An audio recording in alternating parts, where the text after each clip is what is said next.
Welcome. Thank you for joining us for day 3 of the Women's Policy Leadership Institute.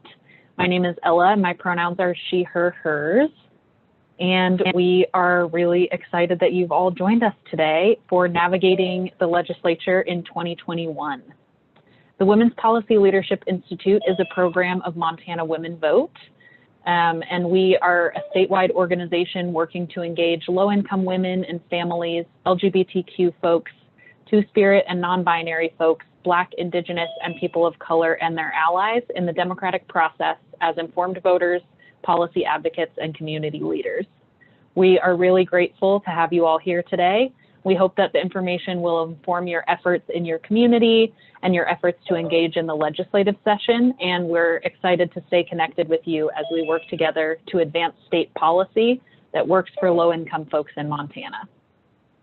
So before we get started, I just want to give a few brief notes on participating in today's event. As you join, you will be muted automatically, but you can unmute yourself by clicking the microphone icon at the bottom left-hand corner of your screen. And if you're using your phone to join us today, you can unmute yourself by pressing *6. However, if you are accidentally unmuted or if we're having some background noise, one of our hosts may mute you just for accessibility purposes to make sure that everybody can hear and that our captions are working well. So you can definitely unmute yourself again if we end up muting you, but that may happen. So just as an FYI, we encourage you to ask questions and talk with other participants using the chat feature. If you want to say where you're joining us from today in the chat, then maybe other people in your area might be able to connect with you. You can submit questions by typing them into the chat box at any time during the workshop, and we will review questions and pass them along as we have time, and we may wait to answer some of them until the end. And you have the option to turn on captions or turn them off and adjust the size by clicking on the CC button at the bottom of your home screen. And I believe that that chat information is also being entered into the CC information is also in the chat box. If you have questions or technical difficulties at any time, you can put them into the chat box or give our staff a call at 406-317-1505, and we will also put that phone number into the chat box. We are recording today's session, so if you miss something, recordings will be provided on our website along with any materials that we use. And at the end, we ask that you complete a short evaluation and let us know your thoughts. So we'll talk about that a little bit at the end of today's session. You might be entered to win a fun prize. So that is the vast majority of our technical info. So thank you all again for joining us. We have a few things that we want to cover today. So our goals for the workshop are firstly to demystify the legislative process and share information on how the process works. We also want to give you all some concrete tools, including vocabulary and the legislative website to be able to use while you're navigating the legislative session. And we want to prepare you to engage and influence the 2021 legislative session. Q for Rachel for the vocab list. One thing that we don't have time to go over today, but is probably going to be helpful in engaging with some of this content, is our legislative vocabulary list, which Rachel is putting into the chat box, and we will drop it into the chat box again later on in the training. So feel free to check out that vocabulary list, and I'll reference that again later. So we'll start off with understanding the legislative process and what's behind the curtain, and then we'll move into how to impact the process, how to support or kill bills, and how to shift the balance of power. And then hopefully we'll have a few minutes at the end for some questions or discussion. So thank you so much, and I'll turn it over to Howell to talk a little bit about the legislative process. All right, thank you so much, Ella. I'm going to run fairly quickly through a sort of basic foundation of Montana State Legislature and how things work. This is background info that I think a lot of folks will know, but we have 100 legislative districts, 100 representatives, and 50 senators. Every representative in the House represents one district with about 10,000 people. And then senators represent a district that is 2 House districts combined into one Senate district, so about 20,000 people. Our legislature meets every 2 years for 90 working days. And this is actually different from a lot of other states that meet every year. So our legislative sessions are really quite fast-paced, considering that there's 18 months between each legislative session. Representatives serve 2-year terms and senators serve 4-year terms. And all legislative elections take place on even-numbered years. So every even-numbered year, 2022, 2024, 2026, and so forth, every representative in the House is up for election or re-election, and senators are up every other election for 4-year terms.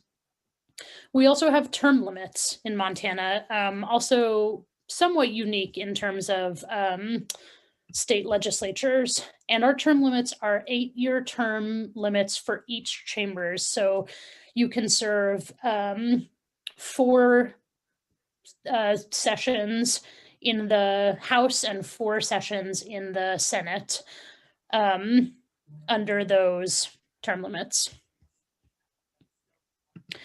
This is a map of what our legislative districts look like. I think this is useful to note that many of our districts, especially in the eastern half of the state and in some of those rural areas, are really quite large. And our 7 larger communities are split into much smaller sort of urban districts. This map is available online for folks who want to spend more time poring over it. So every legislator is assigned to committees. Depending on the division between Democrats and Republicans, most legislators serve on between 2 and 4 committees.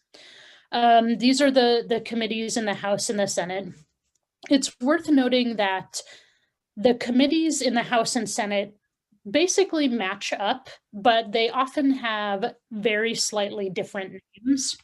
So for example, you'll see here that the first committee on the list in the House is House Agriculture Committee.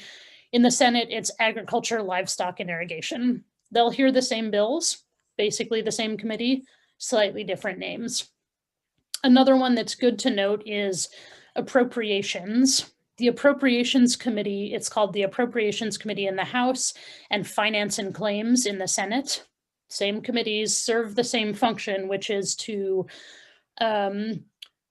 hear bills that spend money or appropriate money, but different names. So just one of those slightly more complicated than it needs to be things about our state legislature. Committees are a really important place where bills are first heard and where the bulk of the work in terms of amendments or any substantive changes to bills are usually done. And the committee structure is a really important way, both in terms of how bills move, in terms of where and how engage with bills. I'll talk more about that later, but just as a note. The legislature also has leadership. There's leadership in both parties and in chambers of the legislature. And I've listed here this year 2020's leadership in the House and the Senate. And basically, the Speaker of the House and the Minority Leader are sort of the top leaders from the majority party and minority party. And similarly in the Senate, the president of the Senate Minority Leader.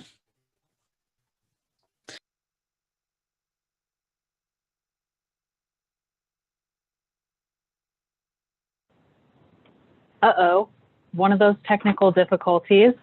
I think we may have just lost Howell. Sorry about so hopefully they will, no, you're all good. I'm so sorry. I think that my internet just quit.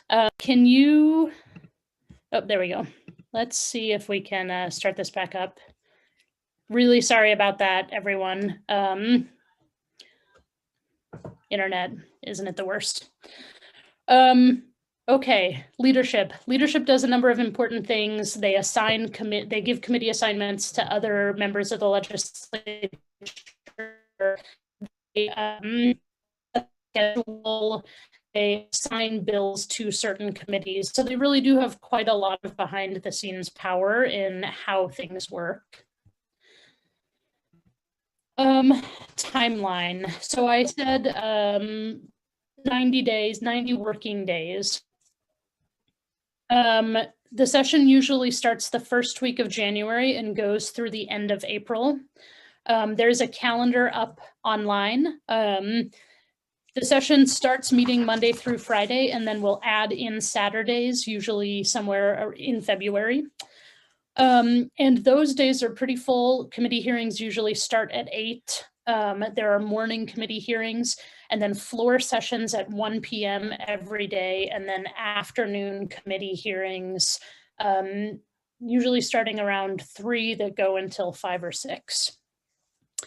There's a break halfway through called transmittal. And this is both important, one, because it's a little bit of a breather and folks can take a break, but it's also a really important deadline. Transmittal deadline is a deadline for when bills must be halfway through the process and transmitted or sent from either the House to the Senate or vice versa.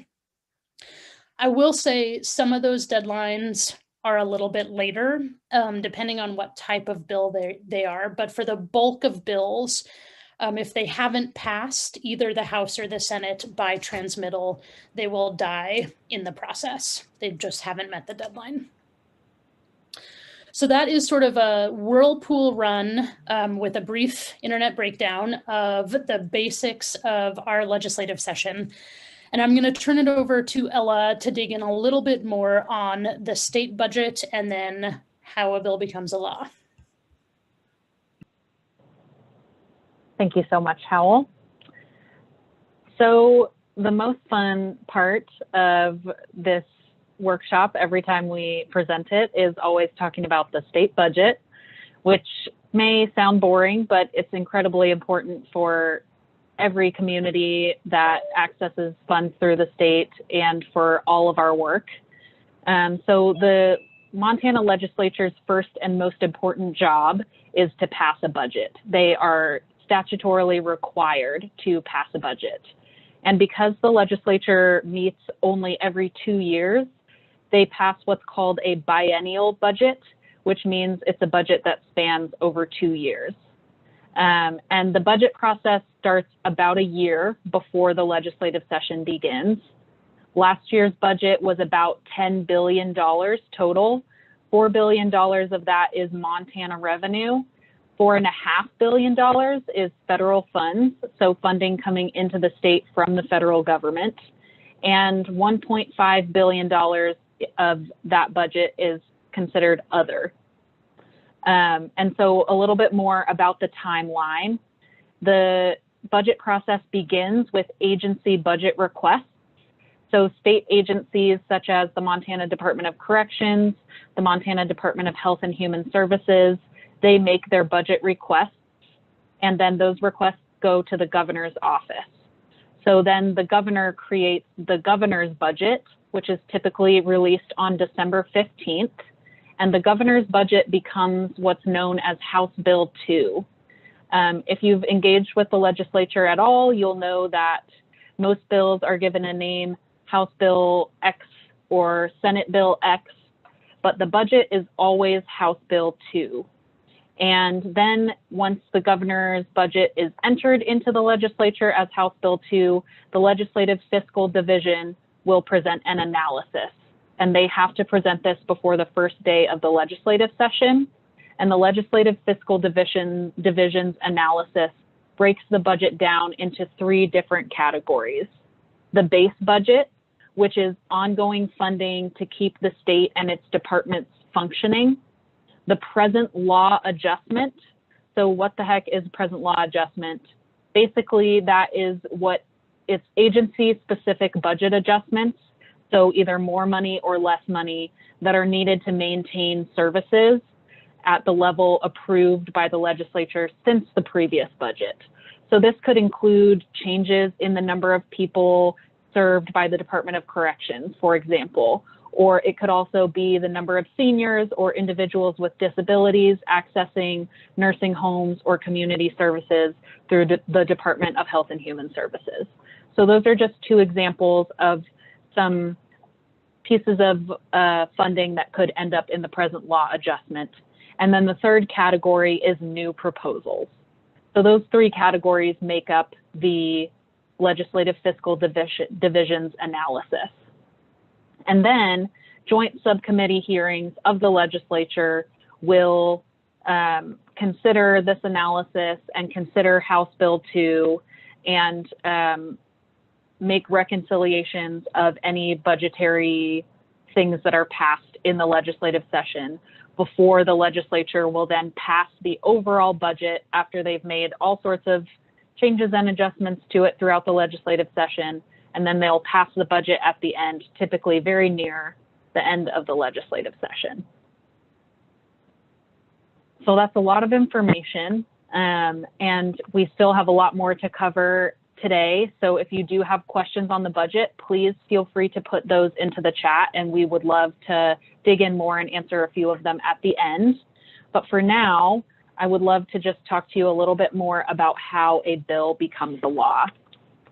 So this is one of the most asked questions that we get from people as we're talking about the legislative session, is how do you go from identifying a need in your community or having an idea or seeing a problem, and then how does that get translated into actual policy?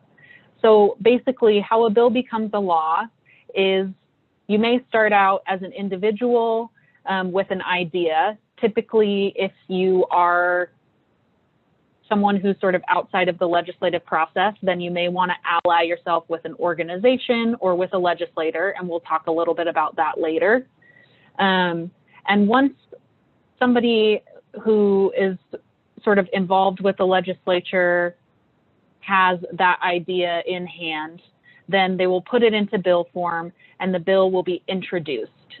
Once the bill is introduced, it will be drafted and it will be referred to a committee, either in the House or the Senate. And things sort of progress through the process at just about the same way if they're started in the Senate or the House.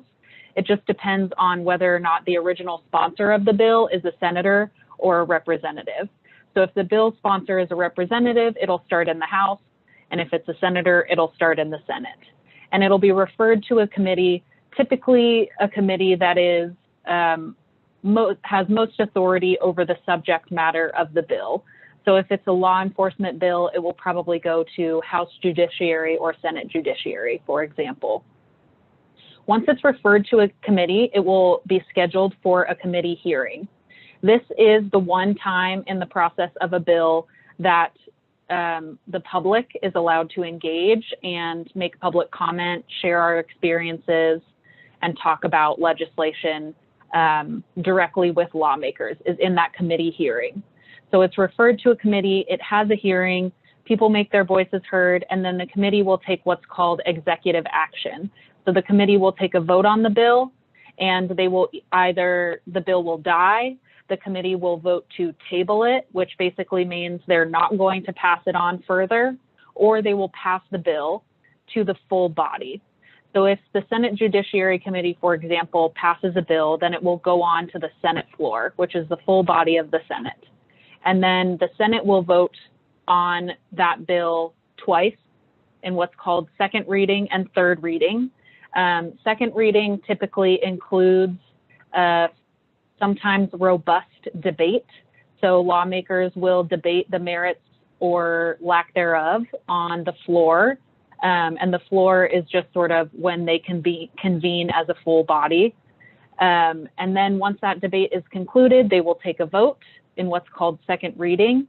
If it passes second reading, it will move on to third reading, which does not include debate. It's just a straight up vote. So they don't really talk about the merits of the bill. They just vote on it one more time. And then if it passes third reading, it will move on to what's called, or it will move over into the other body. So a bill has to be passed by both bodies of the legislature. So if it started in the Senate and it passes the Senate, it'll move over to the House and it'll do the whole process all over again.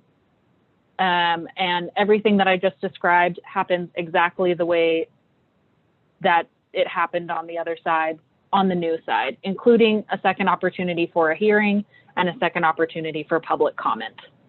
If it passes both bodies, then it may go into what's called a conference committee.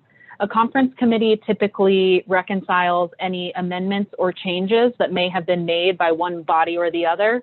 So if the Senate made amendments to a bill that the House didn't have the opportunity to vote on, a conference committee is how that is then reconciled. There are occasions where additional votes have to be taken, and there's some complicated things that happen in the rules sometimes.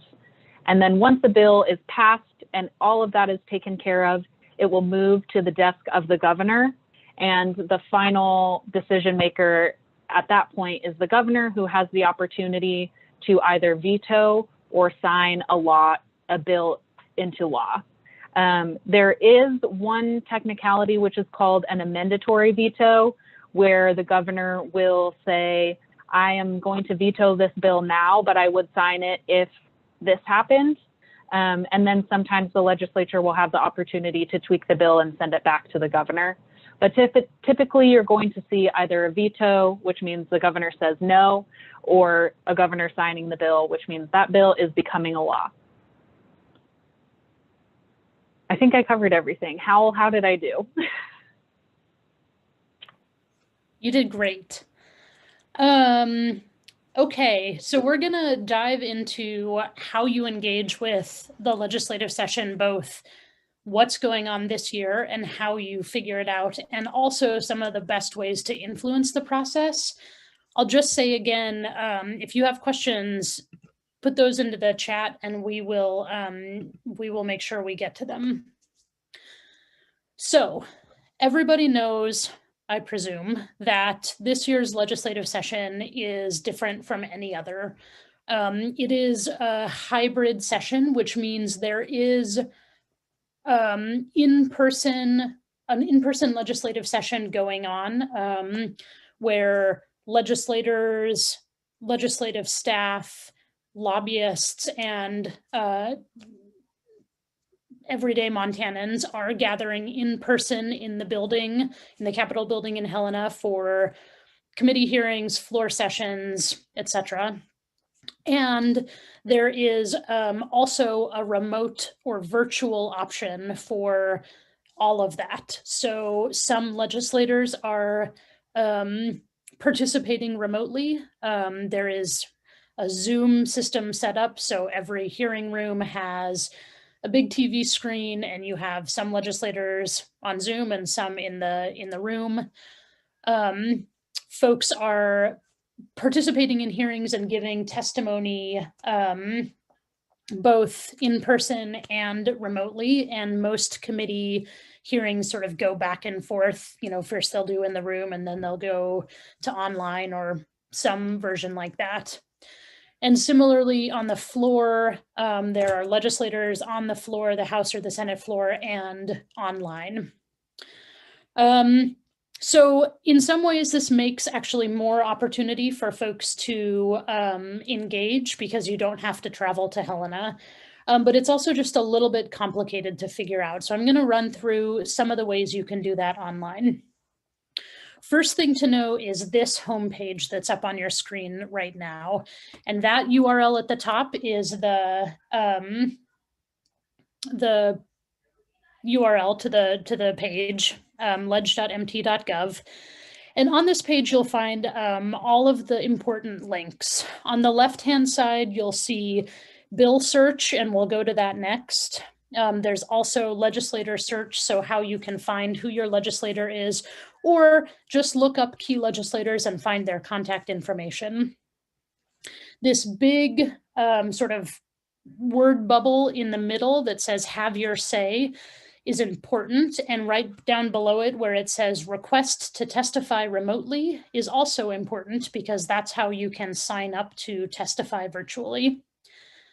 And then up at the top, right in the middle, it says "Watch and Listen," and that's a link to where you can stream committee hearings or floor sessions if you're not testifying in them.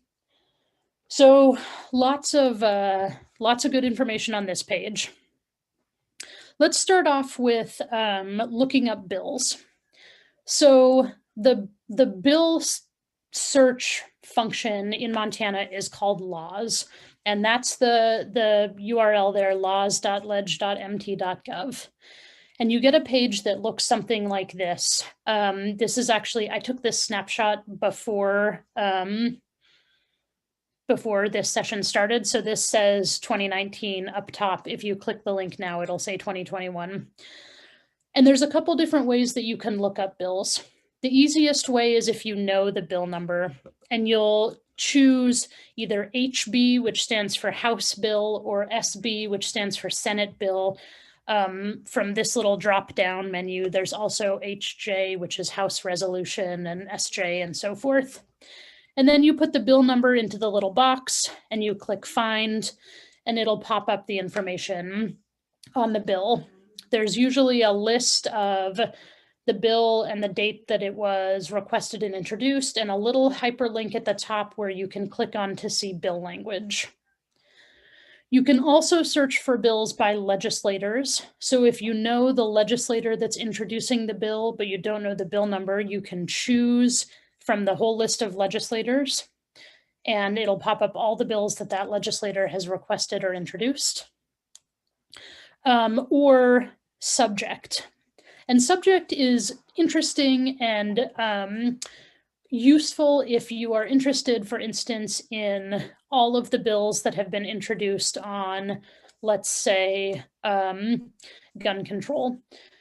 So you'd select a subject. I think there's one that says guns, and it'll pull up all of the bills that have that subject, either in the title or in the body of the bill.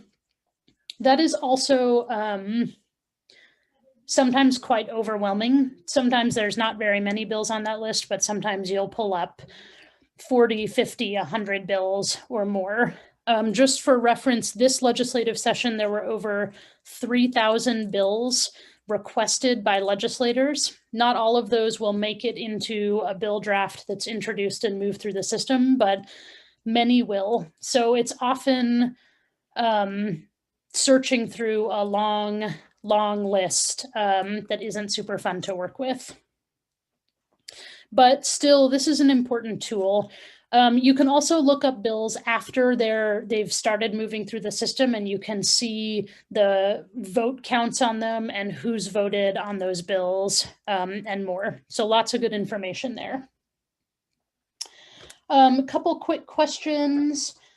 Thanks for the links to other tools. I think the more tools that are out there, the better. This is the sort of official one, so I think it's good for folks to know about it, but the Free Press tool is great. There's also private tools like Bill Tracker and things like that. A couple quick questions that I'm going to answer quickly. Hearings and floor sessions are recorded and they go into an archive, and you can usually, under this watch and listen, there's an archive search function, and so you can go back and search for hearings that you may have missed.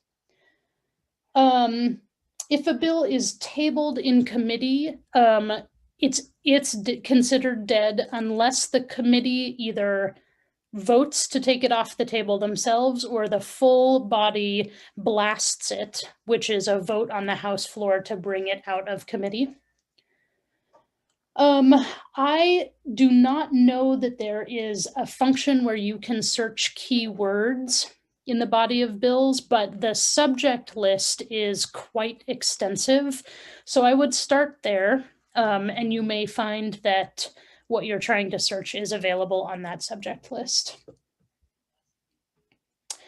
And great question from Jackie, who decides if a bill request becomes a draft and gets introduced? So the legislator who's requesting it is really in control of that process. So a legislator will put in a request. Sometimes those requests are just placeholders, and then it's up to that legislator to move the process forward. They can put the bill draft on hold, they can take it off hold. And at the end, that legislator has a drafted piece of legislation that they physically introduce, and then it goes into the process.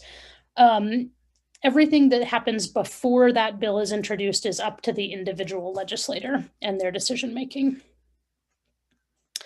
Couple last quick things. Live streaming, again, this is a good way to watch committee hearings. I'll just note that this was an interim committee hearing from January of last year, so pre-COVID. That's why they're all sitting so closely together. I hope that sometimes it looks different. And this is really useful to go back and see how bills or issues are being discussed. Finding your legislator, this is a good way to look up a legislator by address, by name. You can look up the whole list of legislators, and almost all legislators have one or more ways of contacting them. You can contact legislators by phone, email, regular mail, or even fax, which is remarkable. The switchboard, I love the switchboard. Lots of people think that I'm a little old school for this, but I love the switchboard. And here's why. Here's the secret to the switchboard. You call up and you talk to very nice switchboard operators, not your legislators. And those folks will write down your message word for word, make sure that you've got the bill number right, give it to the committee or legislator that you want. They'll help you look up your legislator if you don't know who they are. They're super great and helpful. You should save that number in your phone, like Ella is prompting us to do, 444-4800.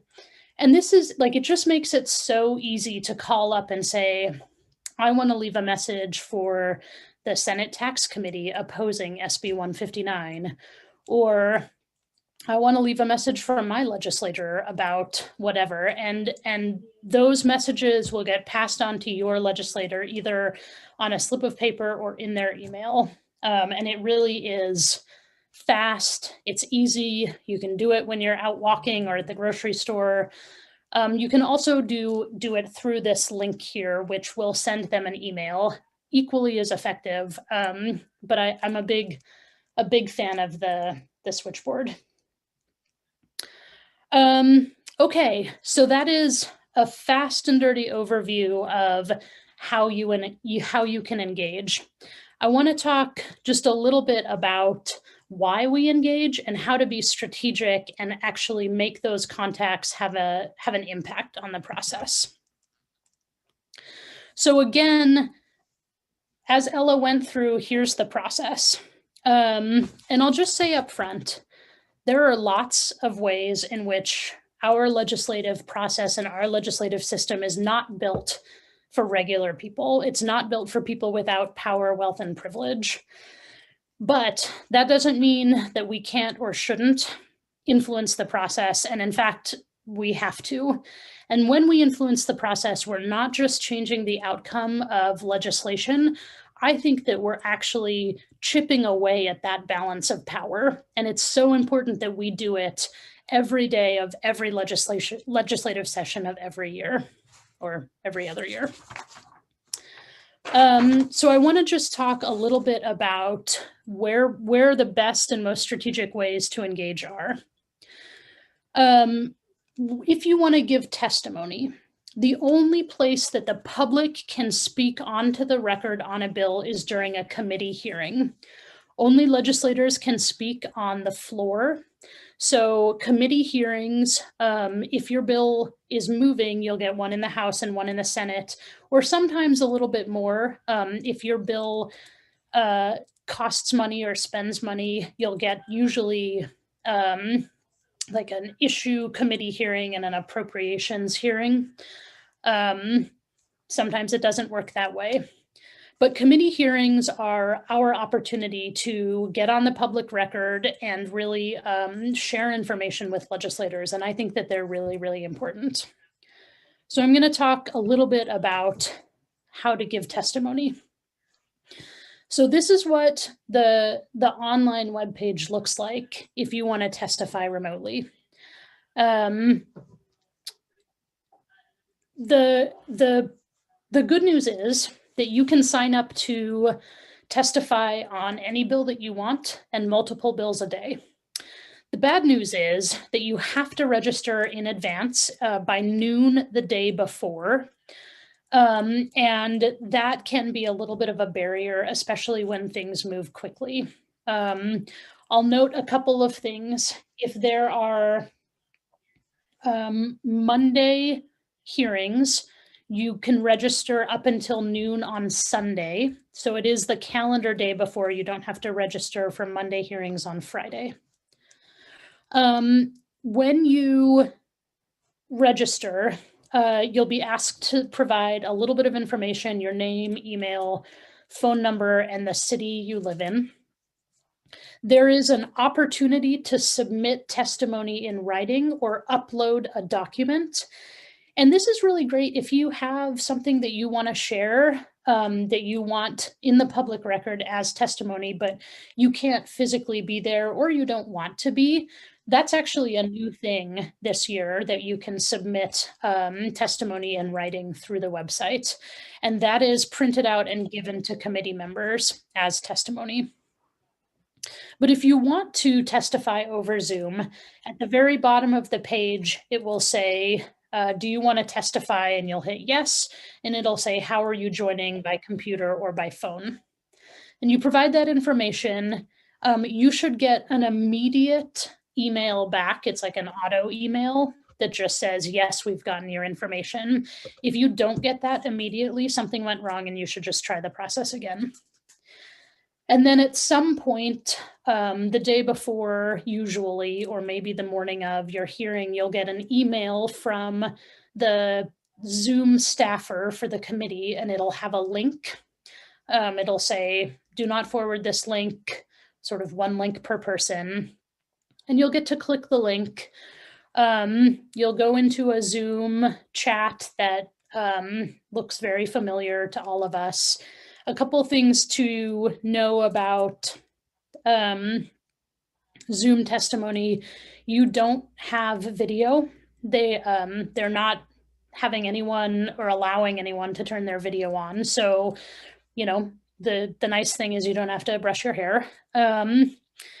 And you will basically be called on. So the other thing that's a little tricky is that you don't always know exactly when it's going to be your turn to testify.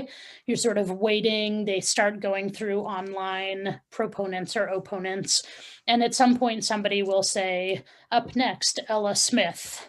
And a button will pop up on your screen that says unmute. And you'll hit that unmute button, and then you'll be able to give your testimony.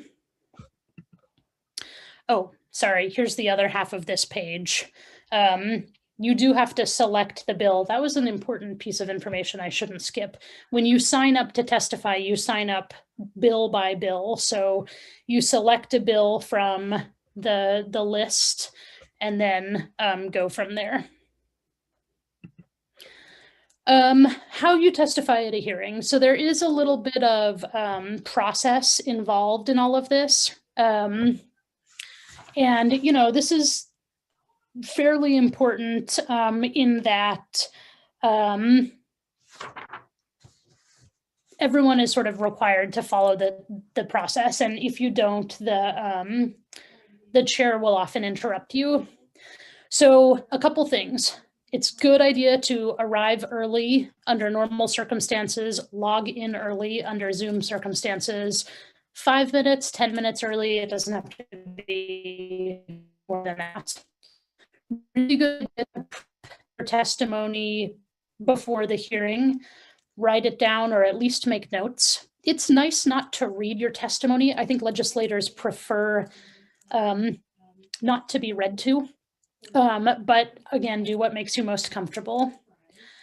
If you're going in person, for years in the future, we like to tell folks that there is sort of an unwritten dress code in the Capitol. It's actually a written dress code for legislators. And it's helpful to dress in a way that makes you feel comfortable in that setting. Usually, like, business wear is nice enough. It doesn't have to be super fancy. And, there are people who will testify in jeans and boots and hats. So do what you please. And of course, if you're on video, again, it doesn't matter. And then use legislative hearing protocol. And that's what's down here at the bottom of the screen. Our legislature uses what's called Mason's rules, which are sort of like Robert's rules. It's a parliamentary procedure. And basically what you do is you first say, Mr. Chair or Madam Chair, and then members of the committee. So you always start by acknowledging the chair. Madam Chair, members of the committee, my name is S.J. Howell. That's spelled Howell, and they really do want you to spell out at very least your last name or your whole name. They're pretty strict about having everyone spell their name, and that's, again, for the public record because things are recorded. And then you want to let the committee know if you're representing an organization or a community, who that is, and then name the bill and whether you're supporting or opposing. So something like, Mr. Chair, members of the committee, my name is S.J. Howell, that's Howell. I'm the director of Montana Women Vote, speaking to you from Missoula, and I rise today in support of HB 228. And then you give your testimony. And most everyone.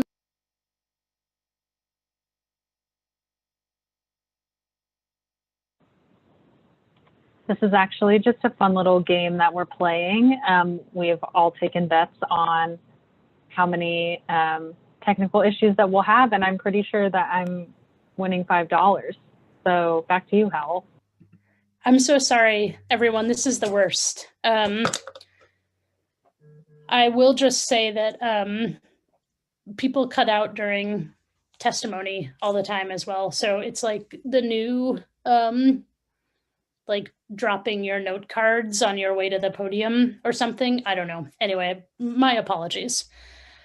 So testifying at a hearing. The last thing is just being prepared to answer questions.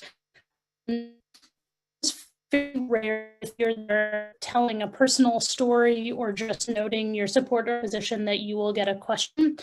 But there is sort of an expectation that if you testify at a hearing, that you will be around until the end of the hearing to answer questions, just in case. If you know that you can't stay, you can also ask if you can be excused because you have to get back to work or whatever, and usually that's okay. But if you are asked a question, the same protocol applies. Someone will say, I have a question for Ella Smith, and Ella will unmute or stand up at the podium and say, Mr. Chair, Representative, thanks for the question, and then they'll answer the question. Okay. Whew, that was a little bit of a sprint. through all of that. A couple things I do want to note. Engaging in the session is important and fun. I think personally, and this is an organizational value, that decisions shouldn't be made and laws shouldn't be made that impact people's lives without those people's voices and stories present in the decision-making space. We feel that pretty strongly. And at the same time, that is not the only way to influence legislation. And in fact, if all we did was just to go up and testify, I actually think we would not get much done. So here are other things that need to happen. Calling, writing letters, sending emails to legislators are actually really, really important. Folks may know we had a terrible anti-trans bill, 2 of them, one's still alive, but one, HB 113, would have prevented young people from access to gender-affirming healthcare. That bill died on the House floor. And one legislator told me that she had received 4,000 contacts opposing that bill. And that was one of the reasons that she felt committed to voting no. This was a Republican legislator. So those contacts matter. They tell legislators that their constituents are paying attention, that these issues are important to them, and that, that their constituents who vote them in or out of office want them to vote a certain way. So again, organizing a phone bank where you call your friends and encourage them to call their legislators, getting the word out, however you do it on your social media, all really important. Writing letters to the editor is also great. And I know that there are some folks who think that only so many letters to editors will be published on certain issues. The truth is, the more that are submitted, the more get published. We've found this to be true on a lot of different issues. So if you have a itchy pen finger, I'd say crank those letters out whenever you feel like it. It's important. And then personal story.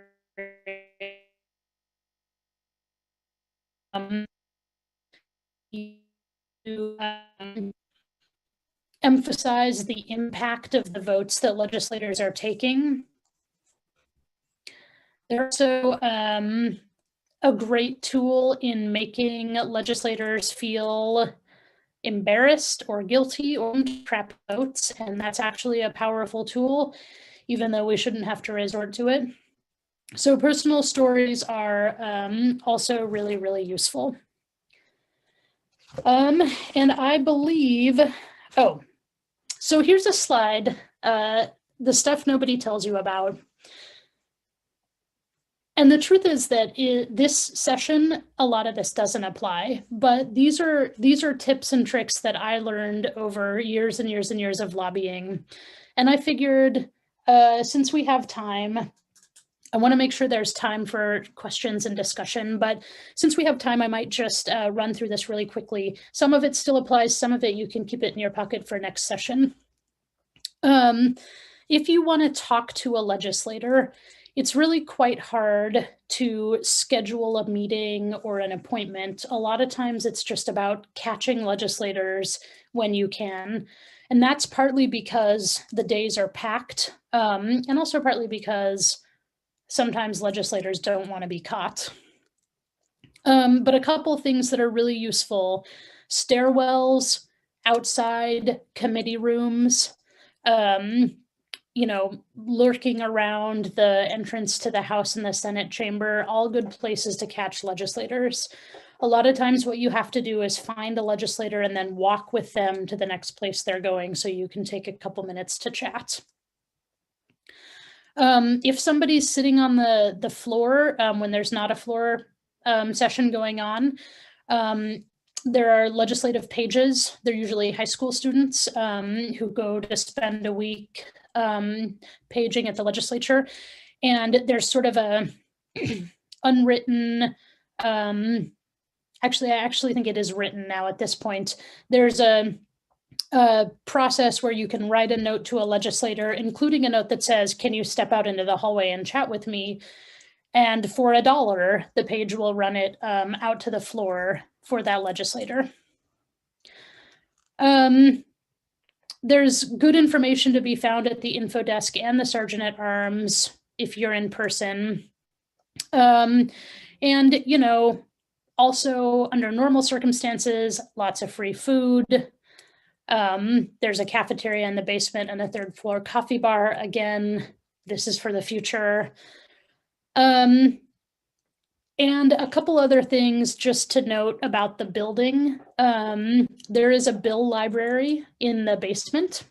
They will print things for you. So if you have a hard time finding something or you don't have internet access, they will look something up and print it out for you. It does cost some money, but not a lot.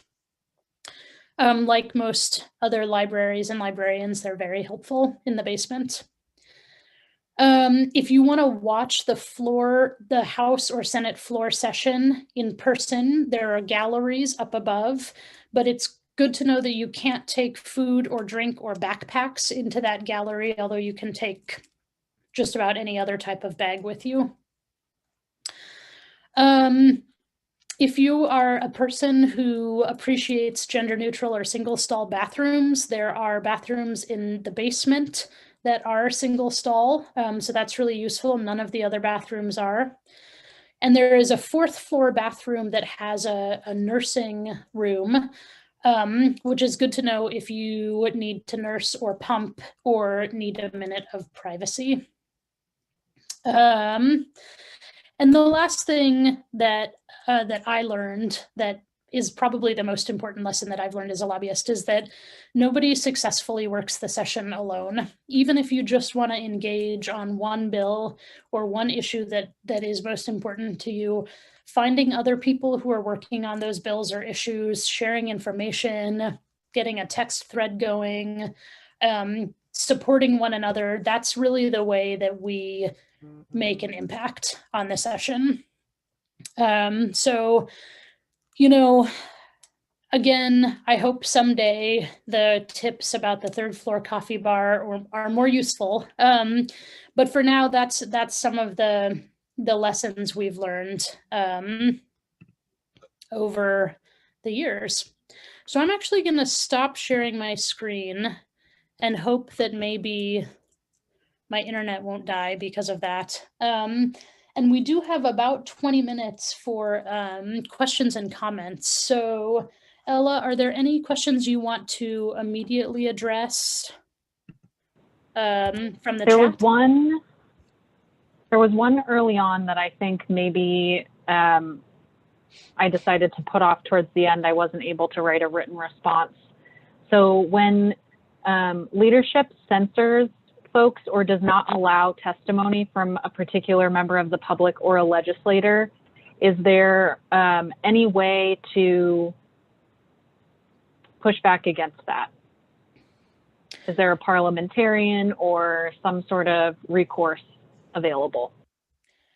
So that's a really good question and has likely come up because that's been happening a great deal this session, even though it shouldn't. There isn't a lot of recourse. You can file a complaint, and I believe that the complaint is filed with legislative leadership. So Speaker of the House or Senate President, depending on whether it happened in the House or Senate. The best way to address it, unfortunately for us, is sort of in the moment with other legislators objecting and trying to stop the censorship. And sometimes that works and sometimes it doesn't. Sometimes legislators are ready to step in and do that, and sometimes they're not. But unfortunately, that is it is a sort of challenging situation. There's not a lot that can be done in the moment. I will say it is, there's never any excuse for that kind of censorship. And at the same time, we are often more effective if we really tailor our comments to the bill so that even if folks are objecting, other legislators can step in and say, this is on the bill, this is important. I actually just had a committee chair tell me I was off the bill in a hearing this morning. It happens more often than you would think. Sometimes you just have to kind of power through.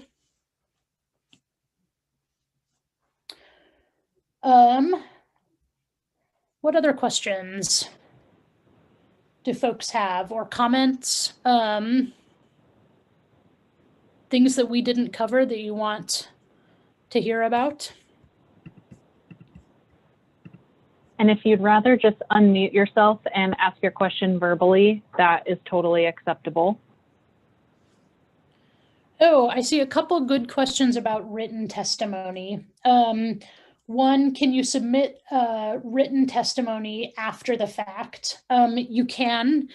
The best way to do it is to email it to the committee staff person, but it may not be submitted into the public record if you do that. So it's best to do it before or during the hearing. The other thing is that you can submit written testimony like just directly in an email to legislators if need be. And an ideal length for written testimony, this is a great question. I would say, unless you have specific expertise, keep it to a page. If it's your personal story, and you can edit it down and keep it to about a page or less, it ups the chance that it's going to be fully read. If you have specific expertise and you are, sharing statistics and facts and figures, I think you can push it to 2 pages. Submitting much more than that, I think that you are pushing your chances that it will get read, unfortunately. Howell, if you are speaking from experience volunteering somewhere, does this count as lobbying? Oh, good question. So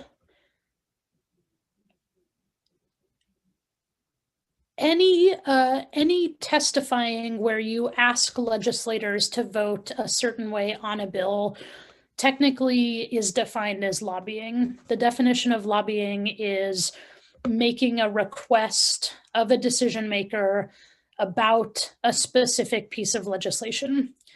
If you are volunteering and you're not getting paid, then it doesn't count as lobbying in that it doesn't have to be reported anywhere. You don't have to register as a lobbyist. You're just a citizen lobbyist. And even if you are not allowed to lobby for your job, you should still, under most circumstances, be allowed to lobby as an individual. So yes, it does technically count as lobbying to testify, but if you're a citizen doing it, then it doesn't count in any sort of measurable or reportable way. Does that answer the question, whoever had it? Yeah, I think it does. Thank you. Great. So this is a good question from Mallory about how many testimonies are heard per committee hearing. So this is a little bit tricky, and it really comes down to time. It depends how many bills are being heard per in the hearing. Sometimes there'll be just one bill being heard. Sometimes you'll have 4 bills being heard at one time. Usually, so I would say most committees have somewhere between 2 and 4 hours that they're going to give to each hearing. So if you have, let's say, 2 bills being heard, and there is 3 hours allotted. That's an hour and a half for each bill. Usually the chair will leave at least half an hour for questions from the committee. So that's an hour for testimony, and usually they'll split that in half or try to gauge how many proponents and opponents there are and split time up that way.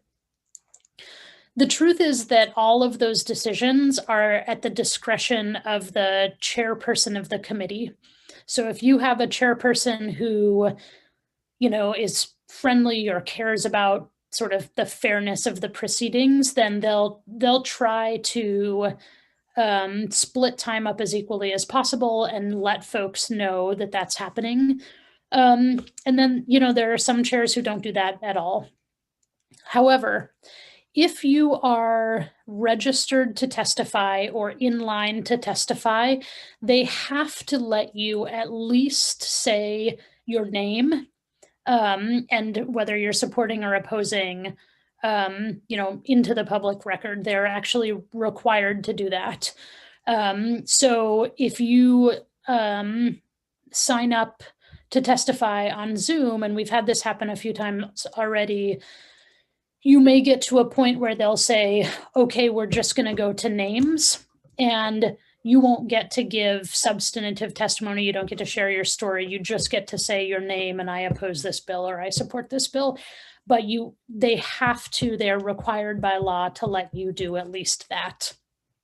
I would say the average is about 30 minutes for each side of testimony per bill. Sometimes it's much shorter, sometimes it's much longer. That's 30 minutes of proponents and 30 minutes of opponents is about average in my experience. And based on that, a couple of things that I would recommend. One, you should be prepared with a 2-minute version of your testimony and a 30-second version of your testimony. I wouldn't recommend going longer than 2 minutes, really ever, unless, again, you have sort of substantive expertise on the issue, or you're the only person giving testimony. But mostly 2 minutes, you hone your testimony down to the most important things and leave it at that. And then have that 30-second, the 3 most important sentences you want to say, just have it ready to go, just in case. And then I do think that if you are prepared to submit written testimony as well, you sure can.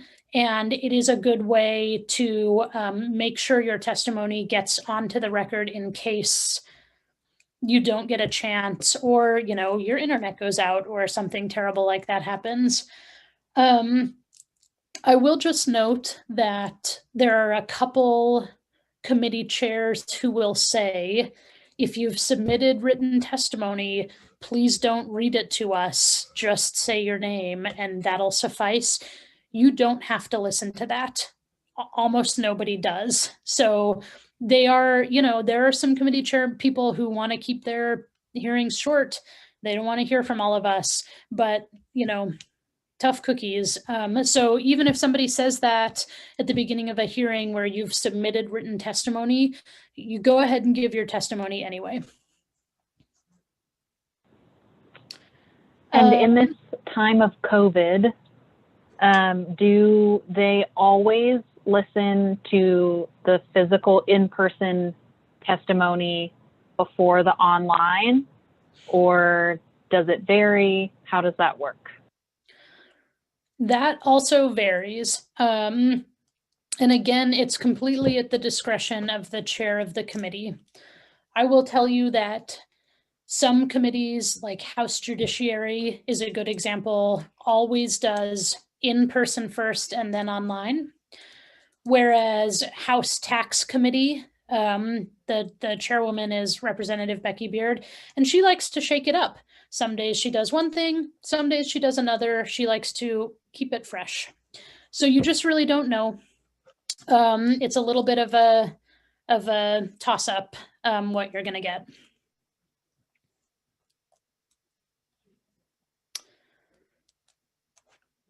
Do folks have other questions, or I'd actually welcome if other people have tips or lessons that they've learned that folks want to share with the group. I really welcome that. So feel free to unmute yourself and share, or put it in the chat if you'd prefer.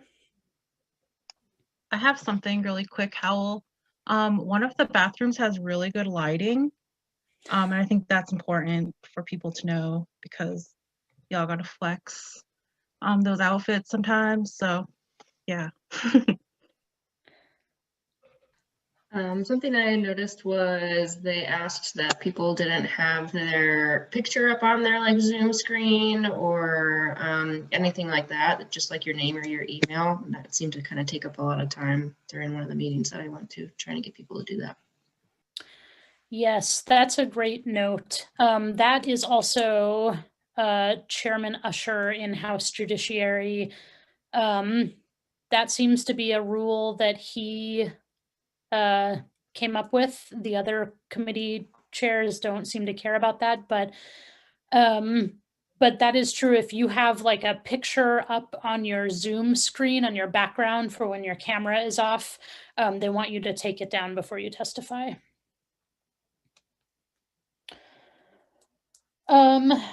So let me make sure I understand the question. Is the question, what do you do if you feel unsafe, like in the building physically, or just more broadly in general?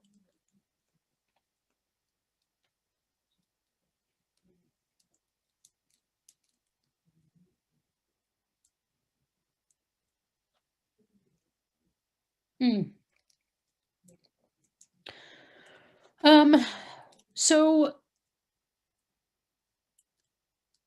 I think that this is a question that everyone has to answer for themselves. I think that we have to balance how important it is for all of us to show up, whether in person or remotely, including as queer and trans folks and as Black, Indigenous, and people of color. We have to balance that with also being real about personal safety. So I think as with many things, the buddy system is, just a great safeguard. Legislators are less likely to, legislators or other people in the building are less likely to, be aggressive or unkind if you are in a group or with a friend. I also think that there are lots and lots of lobbyists, like professional lobbyists or organizers, including lots of amazing queer, trans, and BIPOC lobbyists who are more than happy to like form a group and help out. And I think that, making those connections amongst folks is really helpful in making sure that that folks feel safe. And at the same time, if there's something that doesn't feel right to you and doesn't feel safe, you listen to that, and nobody should have to put their personal safety at risk. I will note that nobody has to give out their address, their home address, either online or in person at the legislature. Some people do, and I don't know why it's not required. The website does ask for an email and a phone number. I don't think they use those phone numbers, so you could put, your office phone number or my office phone number for that matter. We're happy to take your calls, but you don't ever have to give out your personal contact information, just as a note on safety. And if somebody asks you to do that, that's pretty suspect, and you should get in touch with an ally if that happens. And I'll also just mention that that is one of the upsides to some of the changes that have happened this year due to COVID is people's ability to actually testify remotely. You don't have to share your address. Your face will not appear on screen, and you are able to share your story from whichever location you please. without having to reckon with those sorts of issues in the ways that we typically do in regular legislative sessions. And it is true that there is not adequate mask wearing in the Capitol. I think that, you know, if folks are at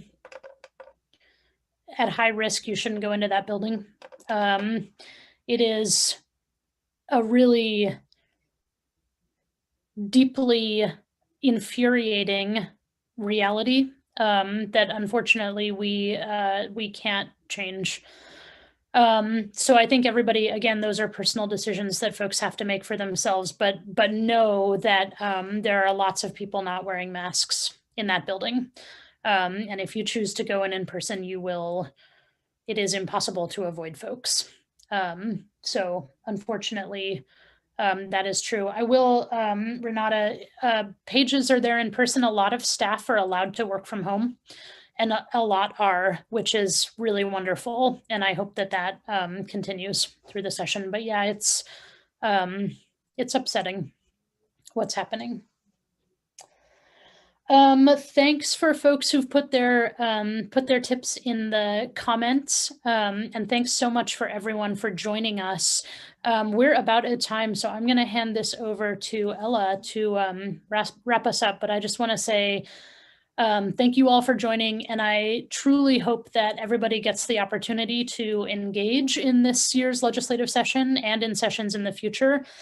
And if you want to follow up with specific bills or issues you have questions about, get in touch with us directly. We would love to hear from you and help create opportunities for you to engage. Thank you so much, Howell. Thank you, everybody, for asking such great questions and engaging so robustly. It's such an important topic and something we get asked about quite a bit. So just to round out the evening, if you've attended any of our previous Women's Policy Leadership Institute sessions, you will know that we are doing an evaluation